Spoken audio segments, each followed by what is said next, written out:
दादा, हां, मला थोडे पैसे हवेत. पैसे हवेत? हे घे, काढून घे. मला 1.5 लाख रुपये हवेत. एवढ्या पैशांचं काय करणार आहेस तू? मी ठरवलंय दादा की मी कुवेतला जाणार आहे. कुवेत? तुझं डोकं ठिकाणावर आहे का? काय करणार कुवेतला जाऊन? काय करणार ते तिथे गेल्यावरच कळेल ना. हे बघ, उगीच काही सांगू नकोस मला. मी तुला उगीच काही सांगत नाहीये दादा. हे मी पक्क ठरवलंय की मला कुवेतला जायचंच आहे. फक्त एवढंच सांग की तू पैशांची व्यवस्था कधी करणार आहेस.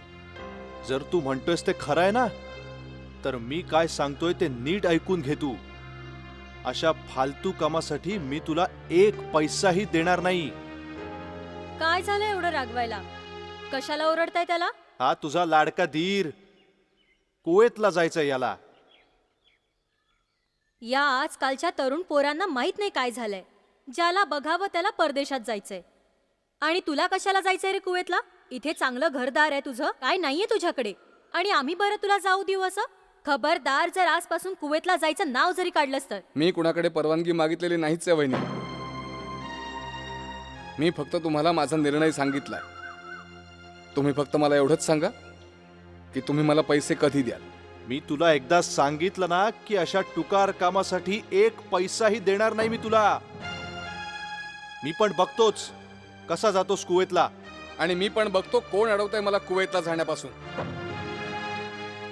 या जमिनीत आणि या घरात माझाही अर्धा हिस्सा आहे. अरे माझ्या कर्मा, हे तू काय बोलतोयस करतार्या? तुला तुला आमच्यापासून वेगळं व्हायचंय? तुला नाही माहित कुलवंतो, आजकाल हा दिवसभर त्या टवाळखोर मित्रांच्या तालावर नाचत असतो. आता तर दारूही प्यायला लागलाय त्यांच्या बरोबर. मती भ्रष्ट केली त्यांनी याची. नाही माझ्या भावा करतार्या, काहीही झालं तरी चालेल, पण आपल्यात वाटण्या होऊ शकत नाही. तुला पाहिजेच ना, तर आमची जमीन सुद्धा तू. मला म्हणायचे सगळीच जमीन घे तू. मला कुणाची भीक नकोय वहिनी. मला फक्त माझा हिस्सा हवाय. तू असं का वागायला लागलास करतार्या? तू माझा फक्त धीरच नाहीस तर माझ्या भावासारखा आहेस. तू तू मला सांग, तुला काय कमी पडते इथे? असल्या बोलण्याने मी पाघळणार नाही वहिनी. तुम्ही फक्त मला एवढंच सांगा, मला पैसे देणार आहात का माझा हिस्सा? मी तुला सांगितलं ना कुलवंतो की याला समजावण्यात काहीही अर्थ नाही. तुम्ही गप्प बसाव जरा. मला वाटतं हा आपल्यावर खूप रागावलाय. मी समजावते ना त्याला. काय झालंय कर? बस बस वहिनी बस. तू मला फक्त एवढंच सांग की पंचायत तू बोलावणार आहेस का मी? नाही माझ्या भावा, इतका राग बरा नाही. तुला सांगून कळत नाही का? त्याच्या तोंडाला लागून का अपमान करून घेतेस? मग मी काय करू? मी घराच्या आणि जमिनीच्या वाटण्या होताना नाही बघू शकत. लोक तर माझ्याच तोंडात शेण घालतील की माझ्यामुळेच दोन्ही भाऊ वेगळे झालेत. तुम्ही सांगा याला, याला जे पाहिजे ते घेऊ देत, पण या कामासाठी पंचायत इथे बोलवली जाणार नाही. बस. पंचायत बोलावली जाईल आणि आजच बोलावली जाईल. पुन्हा एकदा विचार करता रे. या वाटण्या चांगल्या नसतात. होय काका, आता तुम्हीच सांगा याला. निदान तुमचं तरी ऐकेल हा. त्याला स्वतःलाच कळत नाही तो काय करतोय ते. याला म्हणावं वाटण्या नको करूस. याला जे हवंय ते घेऊ देत, जेवढे पैसे पाहिजेत तेवढे घेऊ देत, हवं तिथे खर्च करू देत. आम्ही नाही विचारणार त्याला, पण त्या पैशांनी परदेशी जाऊ नकोस म्हणावं. सरपंच साहेब, या विषयावर जेवढी चर्चा व्हायची होती ती झाली. आता या विषयावर बोलण्यात काहीच अर्थ नाही. मी जो निर्णय घ्यायचा तो घेतलाय. आता तुम्ही तुमचा निर्णय सांगून टाका. काका तुम्ही याचं अजिबात ऐकू नका. हा कोण लागून गेला निर्णय घेणारा? मोठे आम्ही आहोत की हा आला मोठा? आज जर आई बाबा जिवंत असते तर त्यांनी हे असं होऊ दिलं असतं? तुम्ही तुमचा निर्णय सांगून टाका सरपंच साहेब. काय हिची फुकटची बडबड ऐकत बसलाय? त्याच्या नादाला लागून किती अपमान करून घेशील? तो नसला म्हणून मरत नाही आपण. त्याला करायच्यात ना वाटण्या, होऊ दे त्याच्या मनासारखं.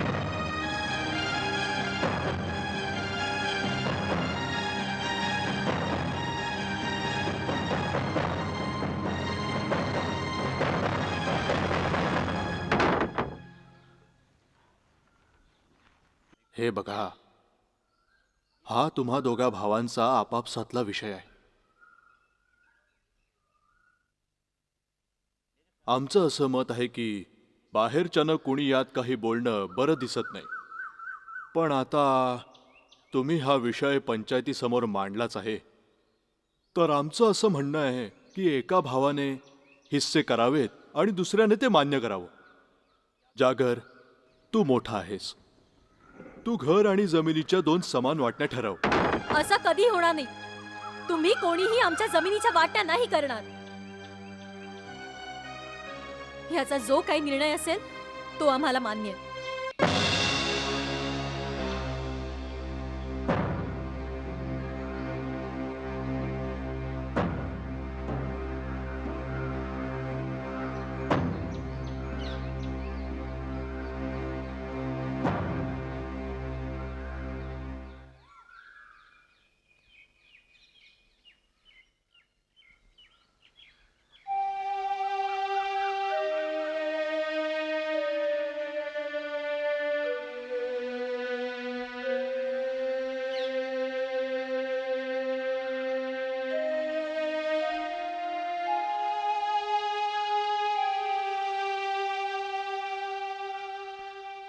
तळ्यात मळ्यात खेळणार कोण? आता कुवेतला जाणार कोण? तुला काकी घेऊन येणार कोण? काकी आपली होणार मग. तिला आपण सगळं सांगूया आणि मग ही भिंत पाडूया. चिकू बाळा, बघ तुझा काका काय करतोय ते. तुला माहितीये चिकू, आज मी जेवायला काय काय बनवलंय ते? आज मी जेवणात ते बनवलंय जे आमच्या चिकूच्या काकाला खूप आवडतं. माहितीये काय ते? राईची भाजी, मक्याची भाकरी आणि त्यावर मस्त लोण्याचा गोळा. पण आपण काय करणार बाळा, हे सगळं काकाच्या नशिबातच नाहीये. चिकू, जर तुझा काका नाही जेवला तर आपण कसं आनंदाने जेवायचं रे? तू असं कर, तू तुझ्या काकाला समजाव. वहिनी, आपल्या वाटण्या झाल्यात आता, म्हणून एकदाच सांगतो, माझ्या कामात नाक खुपसायची गरज नाहीये. आणि तुम्ही काम करा रे. गप्पा ऐकत बसायची घाणेरडी सवय. काम करा तुमचं. तळ्यात मळ्यात खेळणार कोण? तुझ्या काकाला रागावणार कोण?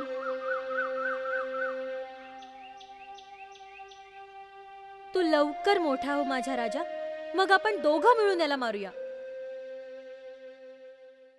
तुला काय सांगू, तिच्यावर तर माझा लय जुना राग आहे करतार्या.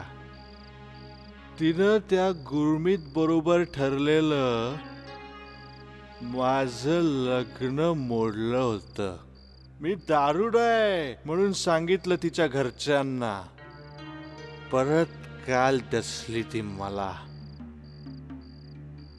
ती विहिरी जवळची जमीन आहे ना, त्याचा मी दिलेला इशार मला परत करून स्वतःच विकत घेतली तिनं. हे बघ करतार्या, आत्ताच विचारतोय तुला, जर आम्ही त्या जागरला कापून टाकला तर तुला वाईट नाही ना वाटणार? तुझा विरोध नाही ना याला? हा? मी कशाला विरोध करेन तुम्हाला? बस बस बस बस करताना बस. एवढंच विचारायचं होतं तुला. आता आम्ही बघतो त्याचं काय करायचं ते. अरे करतार्या, करतार्या, अरे उठ उठ करतार्या. अरे जागरचा खून झालाय. अरे तुझ्या दोस्तांनी मारून टाकला जागरला.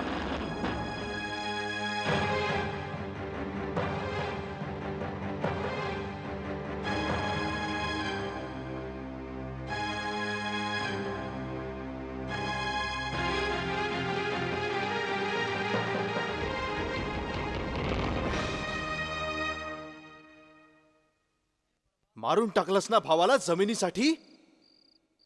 आता मी मिळवून देतो तुला तुझ्या भावाची जमीन. नाही साहेब, मी फक्त बस. नीच कुठला? एक तर मोठ्या भावाला जमिनीसाठी मारलंस, वरून साळसूतपणाचा आव आणतोयस. तुझ्या बरोबर बसून दारू प्यायली होती ना त्यांनी? प्यायली होती की नाही? बदला घ्यायचा होता तुला आणि खून त्यांना करायला लावलास. जर मी तुम्हा तिघांना फासावर नाही लटकवलं ना, तर पुन्हा नावासमोर पोलीस नाही लावणार. उलटा लटकवून ठेव रे याला. मी आलोच परत.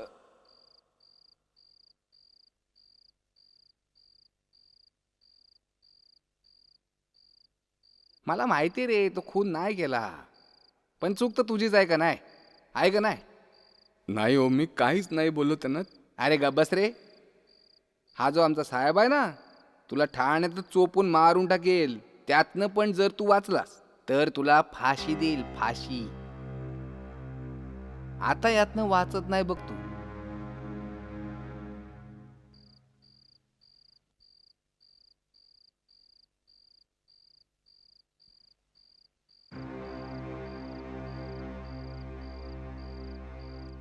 हे सगळं काय झालं वहिनी? तू तर उषा खालचा साप निघालास करताऱ्या. वहिनी, तुझा मोठा गैरसमज झालाय. खरंच? जर तू माझ्या नवऱ्याला नाही मारलंस तर मग त्या पोलिसाला पैसे का चारलेस? हा? वहिनी, तो साहेब मला यात उगाच अडकवत होता ग. का? माझ्या नवऱ्याचे मारेकरी तुझे मित्र नव्हते? तू रोज रोज त्यांच्या बरोबर बसून दारू पीत नव्हतास? नाही वहिनी, अगं मी दारू पीत होतो त्यांच्या बरोबर, पण त्याचा अर्थ असा नाही की मी माझ्याच भावाचा मी खून करेन. तुमच्यामुळेच मी आज विधवा झालीये. तुमच्यामुळेच माझा नवरा गेलाय. तुमच्यामुळेच माझ्या चिकूचे बाबा आता पुन्हा परत कधीच येणार नाहीये. वहिनी, विश्वास ठेव माझ्यावर. तोंड बंद कर तुझं. मला वहिनी नको म्हणूस. तू माझा दीर नाहीयेस. तू मारेकरी आहेस, मारेकरी. माझं ऐकून तर घे वहिनी. मला तुझं काहीच ऐकायचं नाहीये. मला तुझं तोंड सुद्धा बघायचं नाहीये. नाही ऐकायचं तर नको ऐकूस. ठीक आहे, मारेकरी समजतेस ना दादाचं मला? मग ठीक आहे, मी केलंय खून. तुला याची किंमत मोजावी लागेल करताऱ्या. मी याचा बदला नक्की घेईन.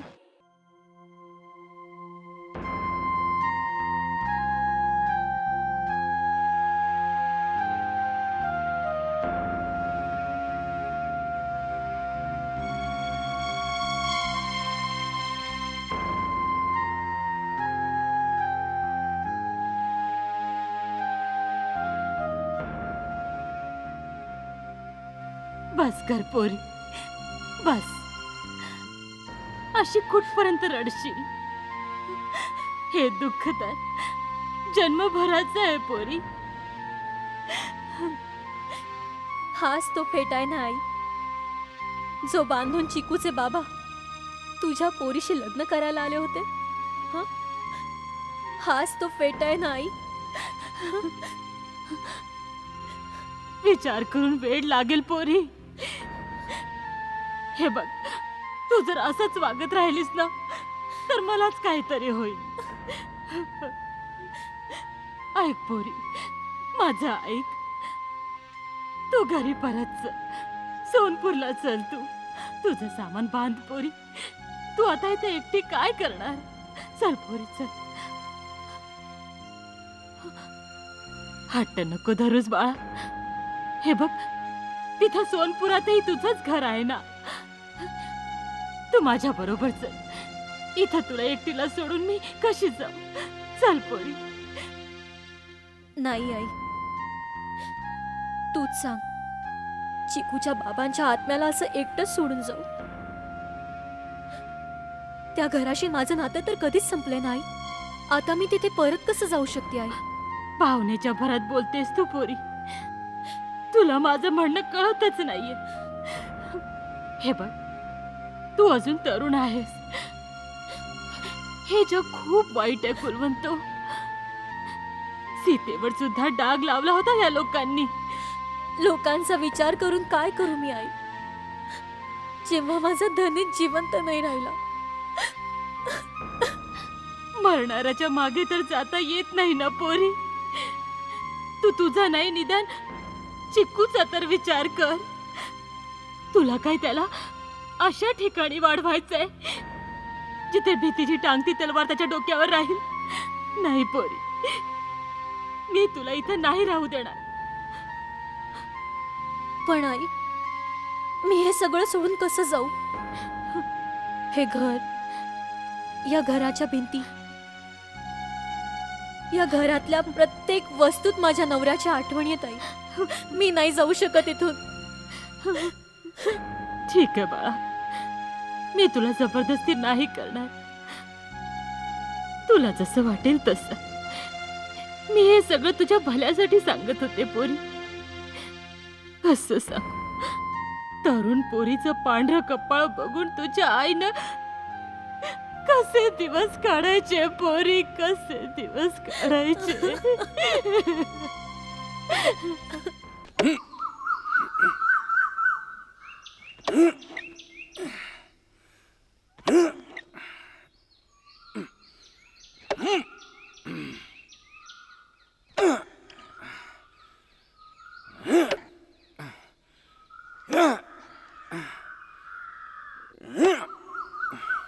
काय झालं करताऱ्या? का लाकडांवर राग काढतोयस असा? जन्मभर लाकडं फोडणार आहेस का? की इथून पुढे जगायचं कसं ते पण ठरवायचा काही विचार आहे? अरे स्वतःच्या लग्नाचा काही विचार केलायस की नाही? मी सांगते ते ऐक. कुलवंतो बरोबर लग्न लाव.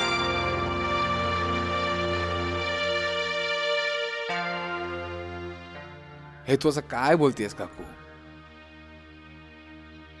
ती नाही ऐकणार काकू. ती तर तशी मला दादाचा मारेकरी समजते. अरे सोड, वेड लागलंय तिला तर, जी आपल्याच दिराला मारेकरी समजते. तू काळजी करू नकोस, मी समजावते ना तिला. तुला एक खरं सांगू का काकू? खरं तर मला दुसऱ्या कोणाशी तरी लग्न करायचंय. ती कुलवंतोच्याच गावची मुलगी आहे, पाशू. वहिनीने माझा विषय पण काढला होता तिथे. वेड्या, तिथे लग्न करून काय मिळेल? मी तुझ्या फायद्यातच सांगते पुरा. माझ्या फायद्याचं? होय, ऐक. तू तर तुझी सगळी जमीन विकून टाकलीस ना? आणि जर का तू कुलवंतोशी लग्न केलंस तर तू जागरच्या साऱ्या जमिनीचा मालक बनशील.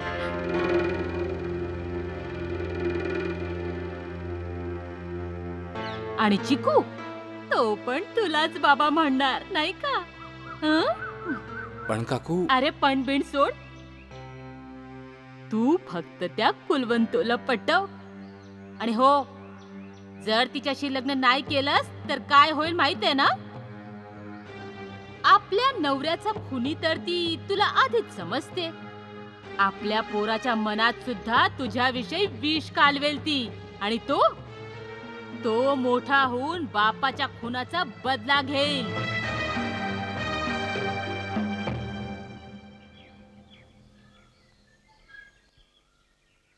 पोरी कुलवंतो, कुठवर अशी उदास बसून राहणार आहेस? जाणारा कधी परत आलाय का? हा, मग काय करू काकू? आता माझ्या आयुष्यात दुसरं राहिलंय तरी काय? जर तू मनात आणलंस ना तर पुन्हा नव्याने आपल्या आयुष्याची सुरुवात करशील. आणि घरातली गोष्ट घरातच राहील ना. तू हो म्हणत असशील तर करतारा तुझा आधार होऊ शकतो. तू करताराशी लग्न कर. हे बघ, मी तर तुझ्या पोराचा विचार करून बोलले. त्याला पण बापाची गरज आहे ना. अजून तो लहान आहे. करतारालाच तो आपला बाप समजेल. आणि त्याच्यात गैरच काय आहे ग? करतारा तर जागरचा सख्खा भाऊच आहे ना.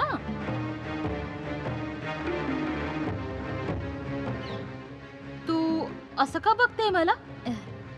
तुझी काळजी वाटते म्हणून बोलले. हे बघ पोरी, अजून तू सुंदर आहेस, तरुण आहेस. लोक तुला जगू नाही देणार. आणि सकाळ संध्याकाळ किती लोक येतील तुझ्या घरी तुझा नवरा बनून. मग बस. मला तुझं पांढरं कपाळ बघवत नाहीये ग, म्हणून बोलले बाई. आता तू ऐक, नाहीतर नको ऐकू, तुझी मर्जी.